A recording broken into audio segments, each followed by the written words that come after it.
Hello and welcome to another episode of the Landscaper Growth Show. My name is Mark. I'm your host. Today I'm speaking with Peter Stefanello at Leafs U Green in Los Angeles. Peter, thanks so much for being on the show. Thank you.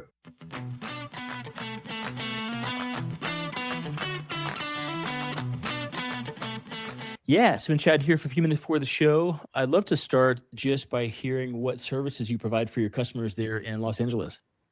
We pretty much provide everything except for landscape maintenance. So we do landscape construction, design, irrigation, lawn care, but not mowing. We do fertilization, insect disease control. We do pest control. We do tree injections, anything that has to do with the landscape except for cutting grass. Okay. Great.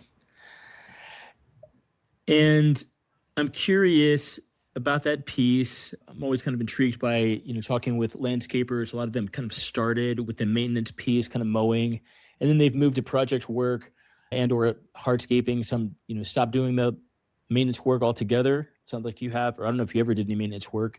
Yeah. I'm curious how you kind of made that decision and kind of how you guys landed in doing the project work primarily. Well, for me personally, I don't like to do landscape maintenance, but I've worked for several of the biggest landscape companies in the United States, and just the quality wasn't there. It was the quality, the being personable, none of that was there. So it just wasn't a fit for me. And the grinding of it all, for me, it's better to work with people one-on-one or companies one-on-one, and you get a better service and you just get a better rapport from those people. But I always been in the lawn care industry most of the time. But again, not so much maintenance, but there's more satisfaction in the other aspect of landscaping than with the maintenance, a lot more. Really? How so? Well, we do a lot of landscape projects that turn out to be gorgeous. We don't maintain them, and then we see other guys come in and maintain them, and we see them decline very quickly. Oh man! And then we come back in and we fix it, and then it's a repeat. But so I don't know. That's a challenge. But we like beautification more than the trimming, the edging, the mowing lawns. A lot of guys can do that. Sure. Okay. But on that note too, like I said, I work for some of the biggest countries in the United States, and it's really different when you work with a smaller crew and a close-knit people. It's a completely different thing than having 80 guys under you and just being pounded into the ground. It's completely different. Well, no kidding. Amazing. So if you guys are doing a big project and then it's going to require maintenance, and or maybe you're just doing a big project and someone says, we also need someone to cut the lawn over here, how do you handle that? I mean, do you have some other companies that you refer them to? I only have 2 or 3 companies that I would refer them to, and that's it. So I don't trust no one. Gotcha. And again, you refer somebody and they don't do a good job, one more time it reflects back on us. Uh-huh. So it's really hard. It's the same thing, when people ask me for a referral for an electrician or a plumber, it's really difficult to give them a referral because I don't trust nobody. There's only like 1 or 2 people that I trust. Hilarious. So you've been in this business 25 plus years or so? Yeah, long time. Amazing. How many people do you have on your team? Right now, 3 to 6, depending. Okay. I can do 90% of what we do with 3 to 4 guys. We're like super efficient and high energy. And these guys get paid really well. So we actually work. There's like no sitting around. No pulling up and your team sitting around on their phone, smoking weed? Never. The only time is they take lunch at 11:30 every day. So they just stop and they'll go back to work at noon. Yeah. The only other time that, like right now, temperatures are reaching 106 and it's going to get hotter. So they'll stop periodically and drink some water and hang out a little bit, but not for very long. But they work out great for me. And once I explain it, it's pretty much done. Gotcha. Okay. Regarding the temperature you're talking about, across the country, we're seeing all these crazy temperatures. It seems like it's kind of crazy weather, like a lot of really heavy rain and then kind of drought, cycle, whatever. I'm just curious, when the temperatures do get up to these 100 plus temperatures, what type of problems does that create for you? I mean, you've got the team getting hot and, whatever, kind of dehydrated, but are there other problems with actually the plants themselves? Are there plantings that you can't do? Things have to be watered more or watered less somehow? What comes up with that? No, you have to increase the watering. So with the guys, we're acclimated to it. And like I said, we basically what happens, we slow down a little bit and we Okay. take more breaks and we drink lots of water. So they pretty much take care of themselves. And I've never had a guy have heat stroke. As far as plants go, that's the tricky part because I'm really big on education and we educate our customers. And once they're educated and they understand how to water, they pretty much can handle it themselves. But yes, you have to increase the water. Like one of the Okay. things is turf has to be watered pretty much every day in these temperatures, maybe twice a day. Mm. Trees and shrubs, they don't need as much water. So basically you can get away with 3 times a week.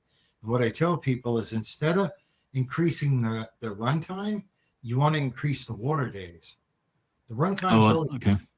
the runtime is going to be always the same. It's going to be sufficient if you're watering 15 minutes on a bulbless system or an hour on a drip system. Pretty much the runtime stays the same. You want to increase water days or start times.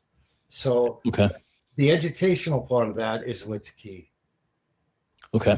So Got it. the more you train people and the more your customers understand, the better results you get all the way around. Okay. Great. Great. So you had talked about that you guys pretty wide radius, like 60-mile radius there around LA. When we talked with some maintenance guys, doing kind of lawn mowing type stuff, they talk about how important route density is, right? We want to pull into a neighborhood and hit many houses in that neighborhood because the, windshield time or whatever drive time is going to, really eat up, budget and whatever. Is that as much of a consideration when you're just doing project work and hardscaping? I mean, can No, you not go at out? all. Not at all. When you got a maintenance route, the tighter the route, the less time you're traveling, the more money you're making. Mhm. But it's a little different when you're doing projects. When you're doing a $10,000 project or a $5,000 project and you're only there for a day or two and you're making a good profit, it's not as important. Sure. Okay. Right. Okay. But we do route. I mean, we try to take like irrigate. We do so many irrigation repairs, and so we'll try to group them together in a city 2 to 3 at a time. Okay. Right. All right. Like Great. we just found an interesting one yesterday. We there was a broken main line.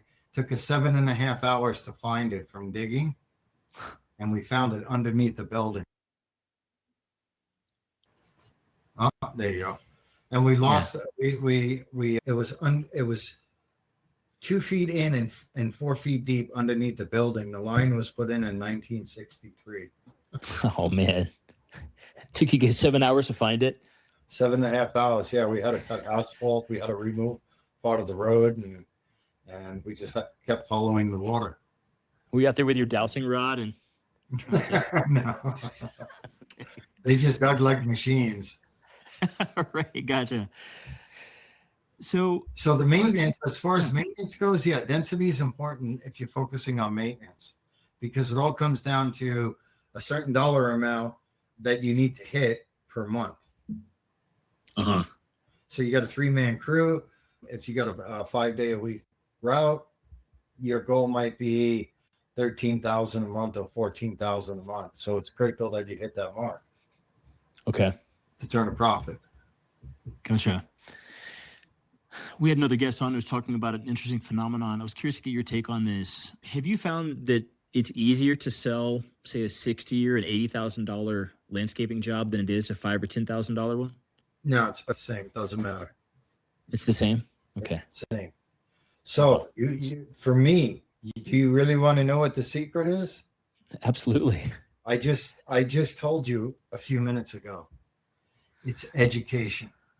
Oh, okay. You go into a project and you don't have to give them a degree, and you just have, and you just educate them and explain to them a little bit about irrigation, like sprinklers of gallons per minute and drips gallons per hour. You explain to them how to water. You explain to them what height to cut the grass, and each thing that you do, like if every irrigation system I put in a pressure regulator. They ask me what for, so I'll explain that to them, and then the light bulb goes on. And once they understand the components of what you're doing, it's very easy to sell a job, because nobody takes the time. Almost nobody takes the time to educate their customers. They just want to do the job and get out. But if you educate them, it makes a world of difference. And to give you an example, I'm more expensive than most guys around me, and I still get the job. Amazing. 8 out of 10 times. That is awesome. This is fantastic advice, and I'd love to dig into that just a little bit more. So, a customer calls you, a prospect calls you, you set up to go, take a look at the project. You're going to go out there and say it is going to be, say, a $50,000 job. How long will you take in this education part? I mean, is this something 10 minutes? Is it an hour? No, the whole estimating process takes about an hour. It's not a 10, 15 minute thing. I spent time with them to really educate them. I'll give you an example. Next week, we're going to do a job. So when I met with them, they had some good ideas and stuff, and they wanted to put in plastic edging. And I said, well, we don't use plastic edging because here in California, it gets so hot, when it expands and contracts, it pops out of the ground. And I said, I've tried every which way to do it, and it warps and it pops out of the ground. So we don't use that. We use metal edging. We use something called permalock. And they were really, I said, yeah, if it costs a little bit more, but if you use permalock or you use any type of metal edging, it's permanent. It's there for forever, and it's not going to expand and contract. It's going to keep everything neat and clean. And then they're like, really? And so that's what I mean by educating. You enlighten them to certain products, because I really only use certain products.